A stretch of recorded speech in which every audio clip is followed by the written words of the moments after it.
Rostin Behnam and the CFTC, because he did state that he believes Ethereum and stable coins and so forth are commodities. Yet yesterday you had a lawsuit from the New York, I think, Attorney General against Kucoin Exchange. And in that lawsuit, they named ETH as a security. And I'm like, look at this is just wild. This is mass confusion here. And that's the funny part, is that, we've had SEC Chair Gensler say this is very clear. And I think what you just outlined here, it shows that a lot of folks in the industry are wondering, this is not clear at all. What do you mean it's clear? We had the CFTC, to your point, saying that he believes that most of these are commodities, and that in particularly Ethereum is a commodity, and that does build off the Hinman speech from several years ago from the SEC.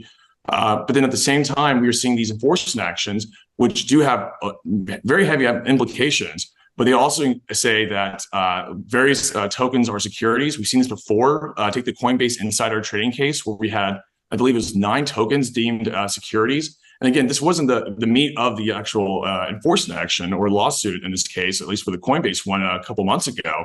But using that enforcement action, they were able to list other tokens as securities and not provide comment from the industry, or not have any way for folks to engage. And so that's when we're talking about regulation by enforcement. There's 2 prongs. They're going after certain companies, but at the same time, they're also trying to achieve policy objectives via these enforcement actions. And the public really has no way to involve themselves, or at least to interact. And so that's really concerning from our perspective.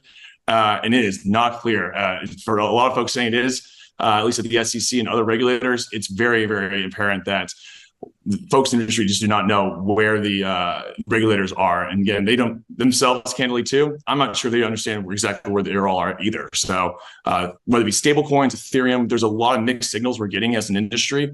And this isn't helping no one, especially folks who are on the ground and building here. They're saying, why do I want to put up with this when I know I can go to UK, to Singapore, to Paris, or where have you, when I know there's actually rules in the books, and I don't have to worry about a lawsuit one day potentially looping in my token, or potentially changing the course of what folks deem my token to be a commodity or security. And so that's no way to run an industry. And unfortunately, this is what we're dealing with here in the United States.